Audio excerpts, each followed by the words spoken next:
நல்லா பெரிய size guys, செம்ம பெருசு.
இன்னைக்கு இந்த பயணம் எப்படி இருக்கும்னு எனக்கு நிச்சயமா தெரியாது. வழிகள் இருக்கும்னு நல்லா தெரியும். எங்க முன்னோர்கள் என்கிட்ட சொன்னது ஒண்ணுதான், உனக்கு கனவு பெருசா இருந்தா வழியும் பெருசா இருக்கும்னு சொல்லி கொடுத்துதான் என்ன வளர்த்துருக்காங்க.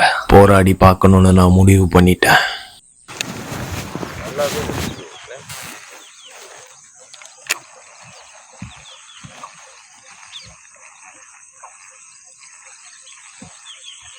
வதுரா வதுரா வதுரா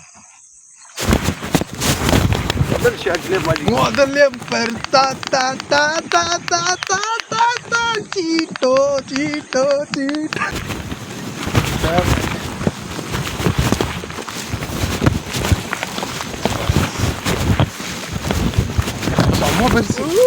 இந்த நாள் எனக்கு ரொம்ப இனிமையா அமைஞ்சது.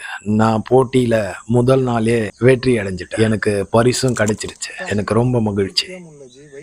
நான் அதே இடத்துல ஒரு 10 முறையாவது முயற்சி செய்தேன். எந்த அறிகுறியும் தெரியும். நான் வேற திசைய நோக்கி போயாகணும்.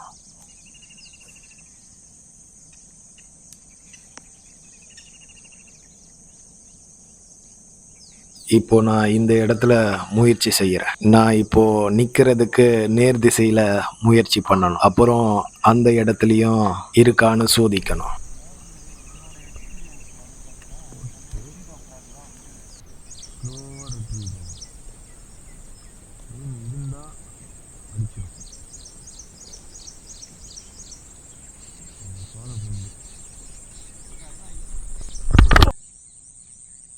சரியான அடி. என்னுடைய கைகளை அது பதம் பார்த்துடுச்சு. என்னுடைய இந்த அவசரம் சிரிப்பு தான் வருது. ஆனா நான் கோவத்துல இருக்கேன். நீங்க ஒண்ணு நல்லா தெரிஞ்சுக்கணும். மீன்களை பிடிக்கும் போது தவளைய அந்த மீன் பிடிச்சதுன்னா நீங்க ஒண்ணு வலது பக்கமா இழுக்கணும், இல்லைன்னா இடது பக்கமா இழுக்கணும். நேரா இழுத்தீங்கன்னா அப்புறம் நீங்க மருத்துவமனைக்கு தான் சிகிச்சை எடுக்கிற மாதிரி இருக்கும். அதனால கொஞ்சம் ஜாக்கிரதையா தான் நீங்க கையாள வேண்டியது இருக்கு.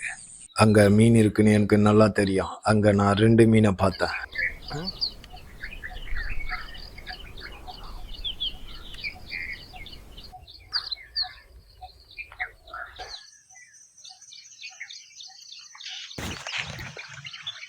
நான் மீண்டும் அதே தவறு தான் பண்ணிட்டேன். நான் அவசரப்பட்டுட்டேன். கொஞ்சம் பொறுமையா இருந்திருக்கலாம். நீ மறந்துடாத, நீ எனக்கான மீன்.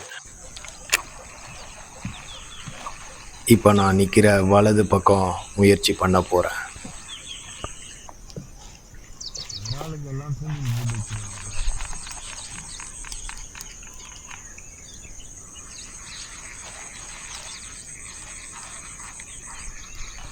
பாத்தியா, மாட்டிச்சு மாட்டிச்சு மாட்டிச்சு மாட்டிச்சு மாட்டிச்சு மாட்டிச்சு மாட்டிச்சு காய்ஸ், மாட்டிச்சு மாட்டிச்சு காய்ஸ்.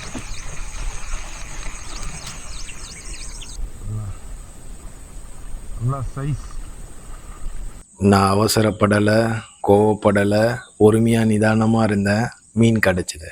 நான் கொஞ்சம் அவசரப்பட்டு இருந்தாலும் இந்த மீனும் என்னை விட்டு நழுவி இருக்கும்.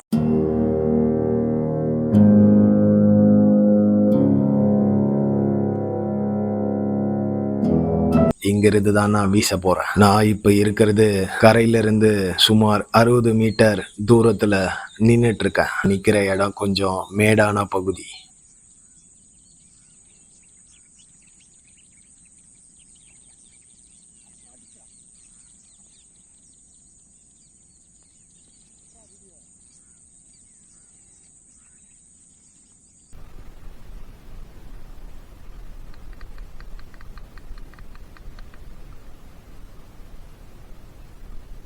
Guys,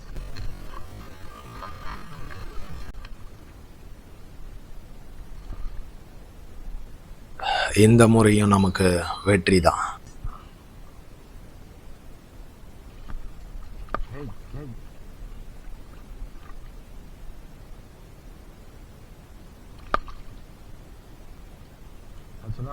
ஊக்கு நல்லா மாட்டிட்டு, ஆனா நம்ம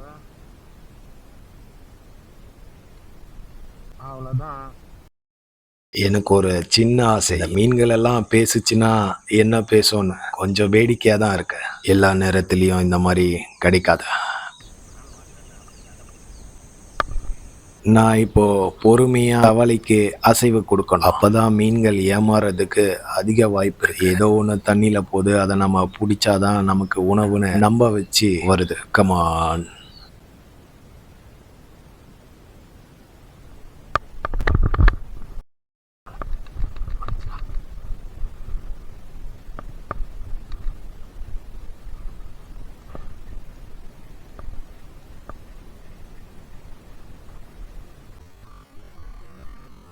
சிக்கல் என்னன்னா, நான் இப்போ இத கரைக்கு எடுத்துட்டு போகணும். மீன் எடுக்கும் கருவியை நான் கரையிலேயே வச்சதுனால கொஞ்சம் பயத்துல தான் இருக்கேன். ஏன்னா இந்த மீன்களுக்கு வழவழப்பு தன்மை அதிகமா இருக்கு.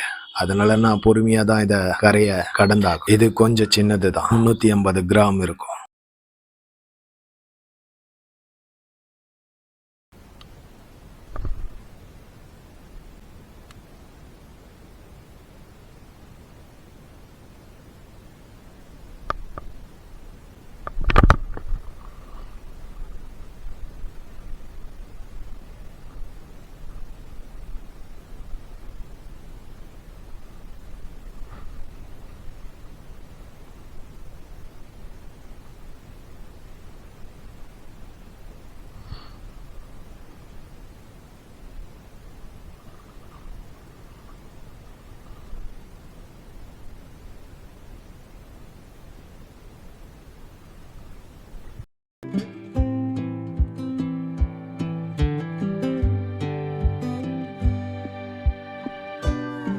இந்த மீன் சரியா ஒரு 300 கிராம் இருக்கும். இப்போ உனக்கு நல்லா புரிஞ்சிருக்கும் மனிதர்கள் ரொம்ப ஆபத்தானவங்கன்னு.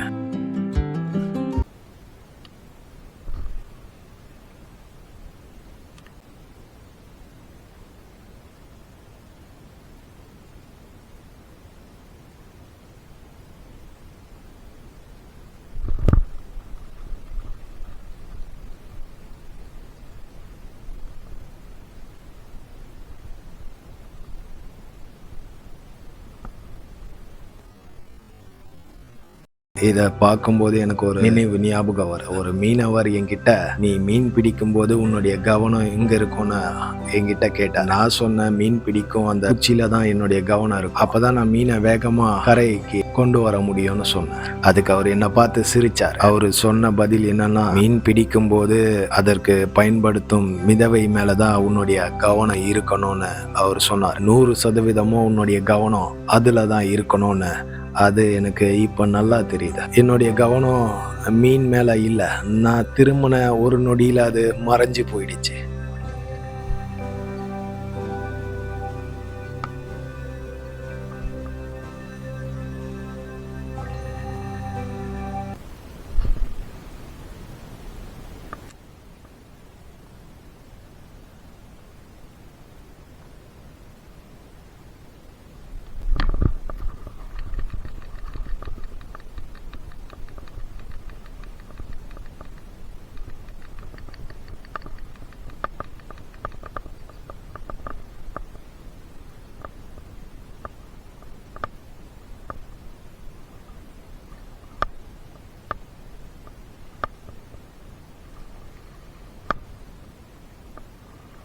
நாம தூண்டில மாட்டின மீன் நமக்கான மீனுன்னு என்னைக்கும் நினைக்க கூடாது. அது கரையில கொண்டு போனாதான் அது நமக்கான மீனுன்னு உறுதியா நம்ம. ஆனா இப்போ இதை நான் கரைக்கு கொண்டு போவனானே கேள்விக்குறிதான். இந்த மீன் உண்மையிலேயே ஒரு நல்ல மீன் தான். இந்த மீனுக்கு நான் 170 மார்க்க கொடுப்பேன். ஏன்னா இந்த மீன் எந்த சேட்டையும் பண்ணாம என்கிட்ட பொறுமையா கரைக்கு கொண்டு போறவர்ல எனக்கு கொஞ்சம் பயமா தான் இருக்கு. தண்ணில இருந்து வெளியே வந்தாதான் நான் முழுசா நம்புவேன்.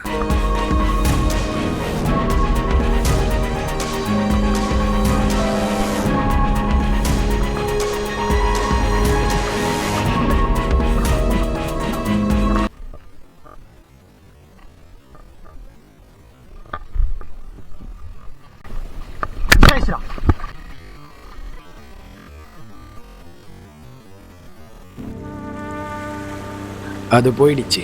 போனா போட்டோம். அந்த மீனுக்கு வாழணும்னு ஆசை தூண்டி இருக்கு. அதனாலதான் அது தந்திரத்தை கையாண்டு தப்பிச்சிருக்க. வாழ்க்கையில நமக்கு கிடைச்சது வச்சுக்கிட்டு வாழ பழகணும். எனக்கு இது போதும். சந்தோஷமான ஒரு நாள் தான். ரொம்ப மகிழ்ச்சியான ஒரு பயணம்.